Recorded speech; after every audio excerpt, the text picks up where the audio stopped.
Olá, eu sou Sara Santos. Começa agora o programa Checkmate, temporada Universidade em Diálogos com a Sociedade, parte 2. O programa Checkmate é uma produção da TV Universitária em parceria com o Departamento de Comunicação Social da UFRN. Nessa temporada, comemoramos os 65 anos da UFRN. Por isso, a cada programa entrevistaremos pessoas que fizeram e fazem a nossa universidade uma referência no Rio Grande do Norte. E agora eu convido o jornalista Ranieri Souza para conduzir mais uma edição do programa. Bem-vindo, Ranieri. Muito obrigado, Sara. É um prazer estar aqui com vocês em mais uma edição do programa Checkmate. Agora nós vamos conhecer um pouco de quem será o nosso convidado do dia. Expedito Silva do Nascimento Júnior concluiu sua graduação em Ciências Biológicas pela UFRN em 2002. Já no ano de 2007, terminou o doutorado pela UFRN em Psicobiologia. Em 2014, fez pós-doutorado na Universidade Autônoma de Madrid. Tem 2 livros publicados. Em 2011, lançou a obra Coordenação da Vida. Já no ano de 2018, publicou a História da Anatomia através da dissecação do corpo humano. Atualmente é coordenador do Programa de Doação de Corpos da UFRN e docente associado da disciplina de Anatomia Humana no Departamento de Morfologia. Também é professor do Programa de Pós-Graduação de Biologia Estrutural e Funcional e do Programa de Pós-Graduação em Psicobiologia, onde desenvolveu orientação em nível de mestrado e doutorado. Expedito também é coordenador do Grupo de Pesquisa de Neuroanatomia Funcional e Evolutiva, onde atua na linha de pesquisa de caracterização das projeções retinianas em roedores. Professor Expedito, seja muito bem-vindo ao programa Checkmate. Obrigado pelo convite, agradeço a todos. Bom, para me ajudar a entrevistar o nosso convidado, eu tenho aqui a participação de estudantes de Comunicação Social da UFRN. São eles Sara Santos, Leonardo Nobre, Vinícius Siqueira e Kai Cerqueira, todos alunos do curso de Audiovisual. Professor, eu queria começar perguntando ao senhor as primeiras e mais antigas referências que o senhor tem sobre a UFRN. Como é que foi o início da trajetória do senhor por aqui? Olha, eu ingressei na UFRN, né, enquanto aluno no ano de 1997, no curso de Ciências Biológicas, e finalizei a minha graduação nesse curso em 2002. Ao longo da graduação, desenvolvi atividades de iniciação científica, atividades de monitoria também. Depois disso, de 2003 a 2007, fiz também minha pós-graduação dentro da universidade, no curso de pós-graduação em Psicobiologia, onde desenvolvi mestrado e doutorado lá. Em paralelo também fui técnico de anatomia e necropsia no departamento de morfologia.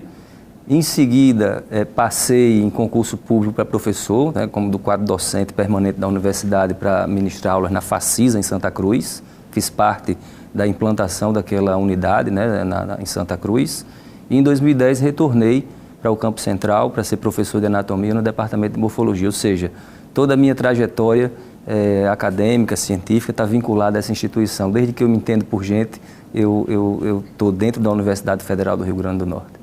Que maravilha. Agora eu passo a bola para a gente ter aqui a primeira pergunta dos nossos estudantes, que quem faz é a Kai Cerqueira. Professor, quais as diferenças que você observa na formação dos profissionais das ciências biológicas do seu tempo de graduação e de agora, visto que você é docente do departamento de morfologia? Bom, dentro de um contexto, de um perfil formativo, a gente hoje observa várias e várias diferenças, sobretudo nos aspectos técnicos. Hoje, por exemplo, a biologia molecular ela avançou de uma forma incrível, técnicas que na minha época, enquanto estudante de ciências biológicas, nós não tínhamos acesso e às vezes nem pensávamos nas possibilidades. E hoje as ferramentas são muito diversificadas dentro da área da parasitologia, microbiologia, bioquímica, da própria genética, que avançaram de uma forma assim, muito grande nos últimos 10 anos. Hoje a gente pode ver, por exemplo, com o quadro da Covid-19, o quanto que essas áreas puderam atuar, o impacto positivo que elas trouxeram. Então, eu acho que a grande diferença hoje na formação está dentro do contexto das técnicas que são empregadas e que os nossos alunos atualmente têm que aprender para ir para um mercado bem formados, né, com profissionais de qualidades, eticamente bem formados. Vinícius Siqueira é quem faz a próxima pergunta. Então, professor, o senhor é coordenador do programa de doação de corpos. Então, eu queria que o senhor falasse mais um pouco sobre esse programa, qual a estrutura dele e qual o principal objetivo dele atualmente. Olha, o programa de doação de corpos, né, na verdade, a universidade ela tem oficialmente um programa para aquisição de corpos, né? Nós temos são 2 vias disponíveis para que os corpos eles possam chegar à instituição. A primeira forma que as pessoas mais conhecem são aqueles corpos não reclamados, né? O indivíduo está no hospital, faleceu, não teve um representante legal para reclamar o corpo. Passados 30 dias, aquele corpo ele poderá ser encaminhado para o ensino de anatomia nas instituições médicas, né? Então, essa é uma forma. E a outra forma, essa que você está perguntando, está associada ao programa de doação, no qual o indivíduo voluntariamente, ou seja, em vida, ele vai ao departamento, ou ele acessa as páginas, né, do nosso programa de doação, ele baixa um formulário e assina esse formulário, reconhece firma em cartório e passa a ser doador do nosso programa. O programa existe desde 1981. Nosso primeiro doador, né, o nosso primeiro formulário, chegou à universidade em 81. Hoje a universidade ela tem quase 300 doadores no seu banco, né, das pessoas que foram lá, e é um programa que no Nordeste, nas regiões Norte e Nordeste, é o maior programa com o maior número de doadores. Muito embora ainda seja um número pequeno de doadores, quando se compara aí com programas do Sul e do Sudeste, mas ainda assim é um programa que dentro do Nordeste e do Norte é um programa de referência. O programa ele tem uma importância imensa para a formação dos profissionais da área da saúde. Nós não podemos pensar em formar profissionais de qualidade, sobretudo na área de cirurgia, se aquele cirurgião ele não treinou, né, as suas habilidades manuais e profissionais num corpo humano real.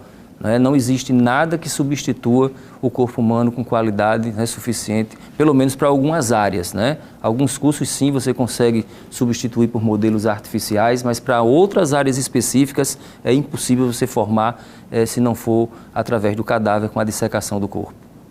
Professor, nessa questão de doação de corpos tem várias questões sociais, religiosas também envolvidas. Como o senhor acredita que é possível sensibilizar mais a população para que esses corpos cheguem, essa doação aconteça de uma forma maior aqui para o UFRN, por exemplo? Olha, nós temos lutado, né, ao longo pelo menos eu falo isso na universidade, ao longo dos últimos anos, né? O programa ele é um programa já antigo, mas de 2010 para cá é que ele passou por um processo de reestruturação, né? Do ponto de vista organizacional, do ponto de vista da comunicação, nós temos tentado melhorar essa interface do programa com a sociedade e programas como esse, o Checkmate, é uma grande oportunidade para que o programa ele possa se mostrar um pouco mais para a sociedade, né? Então, nós acompanhamos os doadores e eles, ao se candidatarem à doação, eles preenchem um documento, um termo socioeconômico. Então, nós temos todo o perfil do nosso doador. Nós sabemos a escolaridade, sabemos gênero, sabemos religião, sabemos uma série de fatores que estão associados àquele que nos procuram para doar. E dentro desse questionário tem uma pergunta, né, que a gente faz e o doador nos responde muito: professor, eu não vim antes porque eu não sabia como fazer. Então, assim, a gente percebe que a principal barreira para que as pessoas cheguem para doar, muitas vezes as pessoas, é religião, é cultural e etc, etc, mas a gente tem percebido pela experiência que a principal barreira tem sido a barreira da comunicação, que precisa ser quebrada. Dentro da própria instituição, praticamente ninguém conhece a possibilidade, né, de que além de cremar, além de sepultar, existe uma terceira via, uma via nobre, né, que é a via de contribuir com a formação de centenas e centenas de profissionais da área de saúde biológicas, que é a possibilidade da doação do corpo, né?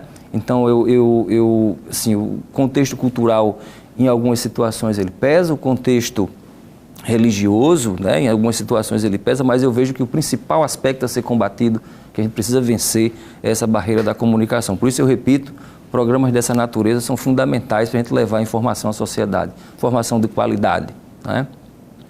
Bom, quem faz a próxima pergunta é o estudante Leonardo Nobre. Professor, eu gostaria de saber, ainda falando sobre a doação de corpo, queria saber como é que é o desenvolvimento desse tipo de ação em nível estadual e nacional. E o que diferencia a UFRN de outras instituições que fazem a mesma coisa? Olha, em nível estadual, né, nós somos o único programa de doação de corpos, né? Existiram alguns movimentos em algumas instituições privadas aqui em Natal. Me parece que existe um movimento também na UERN, em Mossoró, mas um programa estruturado, com toda a organização institucional e o apelo institucional que tem só aqui no estado, na nossa UFRN. Nós dialogamos, temos interfaces com vários e vários programas nesse Brasil afora.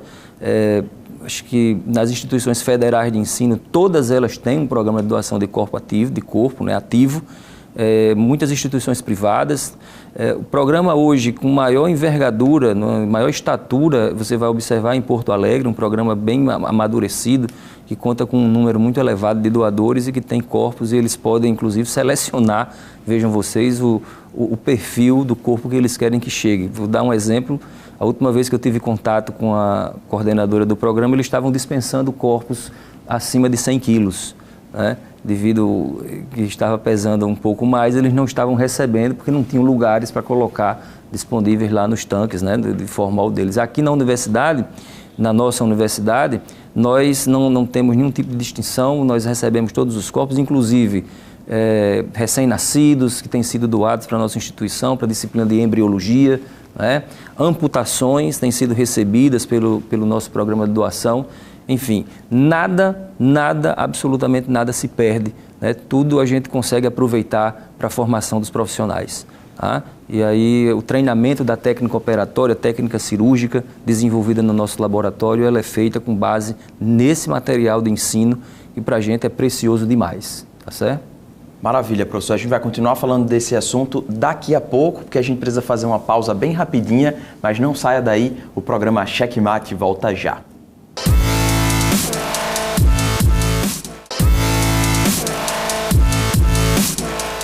Estamos de volta com o Checkmate, hoje recebendo o professor e coordenador do projeto de doação de corpos da UFRN, Expedito Nascimento.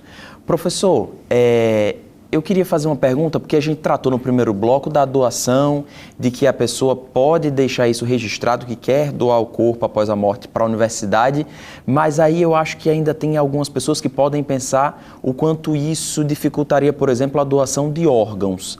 É possível fazer as duas coisas, porque a doação de corpos salva muitas vidas, é uma atitude extremamente importante, que as pessoas podem ter vontade de fazer isso. É possível doar órgãos e depois esse corpo ainda vir para a universidade? Sim, é plenamente possível. Inclusive, nós incentivamos, né, o processo de doação de órgãos, quando a equipe médica, né, e a família estão de acordo, que isso seja realizado, que seja executado. E após a cirurgia, né, para a remoção daquele órgão, o corpo ele pode ser encaminhado tranquilamente para o ensino de anatomia, né, que nós faremos também o maior proveito, né, tiraremos o maior proveito para a formação dos nossos alunos. Então não há nenhum tipo de impedimento. O único impedimento, do ponto de vista técnico, né, são as doenças infecto-contagiosas, né? Existe uma série de precauções relacionadas a isso, que são protocolos do laboratório, para que não façamos a exposição dos nossos técnicos, né, quando recebem aquele corpo para o processo de formalização, para evitar qualquer tipo de contaminação do corpo técnico. Mas, tirando essa exceção, todo e qualquer corpo pode ser doado, né, para o ensino, mesmo esses após a cirurgia para transplantes. Ok, vamos à próxima pergunta, que será feita por Sara Santos. Então, professor, setembro foi o mês de conscientização da doação de órgãos. E não foi tão divulgado assim esse setembro, né? Qual você acha que são as consequências dessa falta de informação para a população?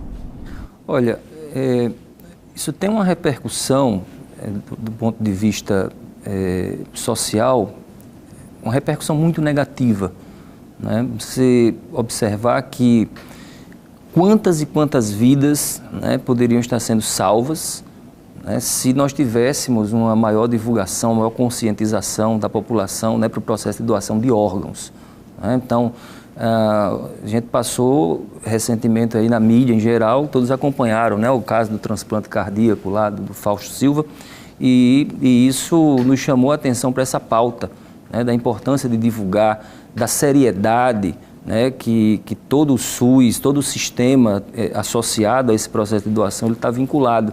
Né? Então, eu só consigo enxergar assim, um prejuízo muito grande para a população, né, para a própria população, essa falta de divulgação dessas campanhas associadas ao projeto de doação de órgãos.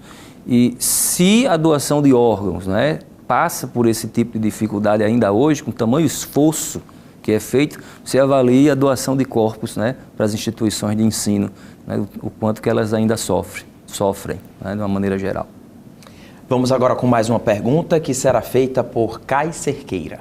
Então, professor, com as perguntas anteriores sobre doação de órgãos, e quem quiser, você tem alguma mensagem, algum guia para essas pessoas que queiram se tornar elegíveis para serem doadores, e se tem algum requisito que elas devem encontrar? Olha, a doação do corpo para o ensino, né, o requisito básico é ser maior de idade. Né? Então, é maior de idade, então ele já é um candidato à doação. E o processo de doação ele é muito simples. Isso é importante que a gente diga para a população que é muito simples.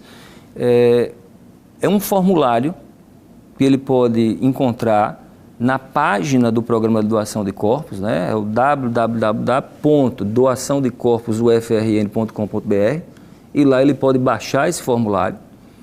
Assinado o formulário, ele pode enviar dentro do próprio site, anexar no próprio site, ou ele pode entregar pessoalmente ao departamento. Feito isso, ele já faz parte do banco de doadores da universidade.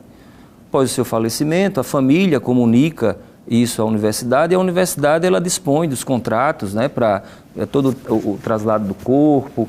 Muitas vezes as famílias, elas em condições vulneráveis socioeconomicamente, a universidade até oferece a capela do campus para que as famílias possam fazer a sua cerimônia de despedida lá. Após a cerimônia, o corpo é encaminhado ao laboratório de anatomia, onde não é mais permitido visitas. O laboratório de anatomia não permite que familiares sigam lá para visitar. Após a utilização do corpo, a família ela pode informar a universidade se tem interesse em sepultar o seu ente querido, né, em um jazigo próprio da família. A universidade levará o corpo para o jazigo da família em horário e local que a família indicar. Caso a família não tenha mais interesse, aí a universidade ela vai fazer a utilização desse corpo indefinidamente, porque o processo de conservação do corpo, né, eu tenho corpos lá da década de 70, né, que estão lá armazenados, não estraga. Né, se nós cuidarmos adequadamente do corpo, dos órgãos, não vai estragar. E aquele material que nós consideramos, né, que não tem mais do ponto de vista didático, né, aquela utilização, aí nós encaminhamos para sepultamento aqui no Cemitério Parque de Nova Descoberta, onde a universidade também dispõe de túmulos, né, para que isso aconteça. As famílias, no dia de finados, por exemplo, procuram esse jazigo da universidade para fazer as suas homenagens, né, àqueles que doaram seus corpos, legaram seus corpos para o ensino e para a ciência na nossa instituição. Professor, mas só não ficou muito claro para mim. A pessoa pode doar o corpo e depois de um tempo a família pode pegar o corpo de volta para fazer o sepultamento? Perfeito. Quanto tempo, existe um tempo mínimo que esse corpo vai ficar sendo estudado aqui na universidade? A família, ela, na hora da doação, ela informa a universidade que tem interesse em conduzir o corpo após o ensino para sepultamento em jazigo próprio. Então, um corpo que dá entrada hoje na universidade, ele é formalizado e ele só vai ser utilizado daqui a 3 anos. A família sabe disso. Após a utilização do corpo, nós informamos a família que o corpo estará disponível ao final do semestre para que a família informe o local, né, e o horário para o sepultamento. E aí nós fazemos o translado do corpo para o jazigo da família, para que eles possam, né, e sim, né, ter o corpo do familiar, do seu ente querido, sepultado no jazigo próprio deles. Caso não queiram, né, o corpo permanece na universidade, para continuarmos a estudá-lo indefinidamente. Ok, agora sim ficou claro. Vamos à próxima pergunta. Quem faz é Vinícius Siqueira. Então, professor, uma outra atividade que o senhor está envolvido é a Expoplast. Então, eu queria que você falasse um pouco sobre esse programa, que é um programa de extensão, falasse um pouco sobre ele, qual a importância social e como que a população pode ter acesso a esse programa. Muito bem. Nós temos um laboratório novo, né, chamado Laboratório de Plastinação, uma técnica que vem sendo empregada para a conservação, né, de materiais biológicos, o corpo humano é um deles. Nós removemos nesse laboratório a água e a gordura do cadáver e substituímos por um polímero, por um plástico. Então, não há mais a necessidade de conservação em formol. E são esses modelos anatômicos reais que nós estamos levando para as escolas públicas, privadas, para qualquer local que queira receber a Expoplast, é uma exposição de plastinação, né? Nós estamos levando anatomia, estamos levando ciência, né, para as escolas, para fortalecimento do ensino de ciências e biologia nessas instituições.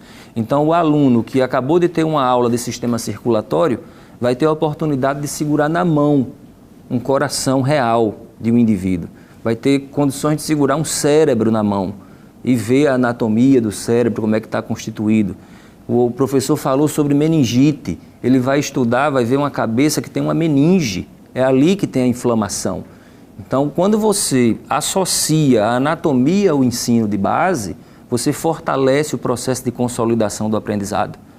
Então, é essa a intenção da Expoplast, é fortalecer o ensino de ciências e biologia e, ao mesmo tempo, para a comunidade em geral, nós falamos do corpo humano, falamos de fisiologia e orientamos sobre condições adequadas de saúde, né, de como proceder.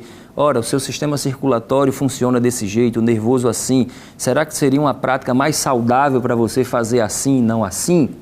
Nós questionamos a população e a gente tem visto resultados muito bons, né? A população tem aderido muito bem à nossa exposição. Semana passada estivemos na Zona Norte. Agora, nesse próximo final de semana, estaremos circulando lá por João Pessoa, estaremos em Caicó, no aniversário do SERES, dos 50 anos do SERES, né, nas próximas semanas. E até o final do ano a exposição está com a agenda lotada, né, em várias escolas aqui em Natal e na Grande Natal. Ok, vamos agora à próxima pergunta, que quem faz é Leonardo Nobre. Bom, professor, a minha pergunta não é tão técnica. Eu gostaria de saber se o senhor sempre teve esse estômago mais forte para essas coisas. Olha, eu vou lhe responder que desde o dia, né, em que eu entrei nessa universidade, a minha primeira aula foi de anatomia humana. Eu vou lhe dizer até o dia 17 de março de 1997, o professor Celcimar era o professor que estava na aula, e eu, no primeiro momento, fiquei apaixonado pela disciplina, né? Algumas pessoas, quando entram no laboratório de anatomia, não querem entrar, querem sair. Na verdade, eu não queria mais sair de dentro do laboratório, né? Então, foi amor à primeira vista, né? É coisa que não se explica. Então, eu diria que sim, eu sempre tive estômago para essa área, né? E, assim, ao longo dessa trajetória, nós já passamos por várias e várias situações e sempre buscando fortalecimento da área, fortalecimento do ensino de anatomia com a utilização dos corpos. Professor, uma das unidades mais visitadas aqui da UFRN é o Museu de Ciências Morfológicas, né? Acho que tem a ver também com esse fascínio e com essa facilidade de explicar temas da biologia, da medicina, da saúde de forma geral, seja para estudantes, né? Para quem tem interesse pelo tema. Onde funciona esse museu? Como é que faz? As escolas podem também fazer visitas nele? Como é que funciona? Bom, o Museu de Ciências Morfológicas, ele desempenha um papel muito forte no ensino de biodiversidade, no ensino de morfologia, né? No ensino da anatomia, da histologia, da embriologia, que são as áreas que formam a morfologia. Ele funciona aqui, próximo ao Centro de Biociências. Quem conhece aqui o Centro de Biociências fica aqui próximo ao Conjunto Mirassol, né? Logo aqui pertinho da reitoria. E recebe escolas, nós temos uma média de 10 mil visitantes, né, por ano. É uma média relativamente alta. E as escolas elas podem procurar o museu, né, através dos telefones do museu e do site do Museu de Ciências Morfológicas também, agendar as suas visitas e terão a oportunidade de ter acesso a todo o acervo. Inclusive, uma parte da Expoplast está no museu. Na sala de anatomia humana tem uma parte de material que está plastinado e que os nossos visitantes podem manusear, né, sem maiores dificuldades, né? Dissecações de membros superiores, de cabeça, de cérebro, coração, pulmão. Tem os monitores que estão lá para atender, mas o nosso visitante ele tem um livre acesso ao material e pode manipular o material, diferente de outras exposições, né? Essa exposição ela é bem mais interativa com o público visitante do que as demais que nós estamos habituados por aí. Vamos agora à pergunta de Sara Santos. Gostaria que você deixasse uma mensagem para os futuros profissionais da biociência que estão se formando aqui no UFRN. Olha, a mensagem ela é de otimismo, né? Nós passamos por momentos difíceis, ao longo todos nós acompanhamos isso. Nos últimos 4 anos, né, nós tivemos muitas dificuldades institucionalmente falando. Nós passamos por dificuldades do ponto de vista orçamentário, passamos por uma pandemia, né? Os nossos estudantes tiveram grandes dificuldades, sobretudo e professores também, para se adequar a um momento de ensino remoto. E, assim, a mensagem que eu deixo é uma mensagem de esperança, né? Nós temos observado um quadro que tem gradativamente melhorado em todos os aspectos. A nossa instituição nunca deixou de cumprir a sua missão e agora é que ela vai retornar com mais força, né, a cumprir a sua missão de produzir, disseminar o saber universal, de estar comprometida com o combate às desigualdades, né? E socialmente falando, eu não consigo enxergar o nosso Rio Grande do Norte sem a presença da UFRN, né? E eu acho que a mensagem que eu deixo para aqueles alunos que estão nas áreas de saúde, de ciências biológicas, né, biomedicina também, é uma mensagem positiva, né, que eles continuem a acreditar que o futuro vai ser cada vez melhor. Professor, antes de encerrar, eu queria fazer uma pergunta, uma curiosidade, porque esse processo de lidar com corpos após a morte está muito ligado à religiosidade, seja na mumificação no Egito Antigo, ou por outro lado, hoje em dia a gente fala, né, a gente vê muitas pessoas falarem que quem é muito cientista, quem está muito ligado à ciência, perde um pouco dessa crença religiosa. O senhor já falou aqui que teve essa satisfação desde um primeiro momento a lidar com essa questão, né, no laboratório. O senhor tem religião, o senhor acredita em Deus e o que é que o senhor vai fazer após a sua morte? Vai doar seu corpo aqui para o UFRN? Isso, primeiro eu sim acredito, né, em Deus, talvez dentro de uma perspectiva um pouco diferente do que as religiões tradicionalmente apregoam, né, mas uma visão um pouco diferente do que é Deus. Eu tenho uma visão um pouco mais assim, vinculada à espiritualidade, né? E sou doador do programa de doação do corpo da universidade desde 2017, né? Tenho a minha carteirinha, já disse em casa que respeitem a minha vontade, porque a minha vontade é de doar o meu corpo para o ensino e para a pesquisa. Eu quero agradecer a presença do senhor, professor Expedito, aqui no Checkmate. Muito obrigado pela sua presença. Obrigado e estamos à disposição, né, para novas entrevistas e convido a todos os interessados, que quiserem conhecer o Laboratório de Anatomia, né, a fazer uma visita ao laboratório, terei o prazer de recebê-los lá. Obrigado mais uma vez. Eu agradeço também a participação dos estudantes de Comunicação Social da UFRN e a você que esteve conosco em mais uma edição do programa Checkmate. A gente volta a se encontrar na semana que vem. Até lá!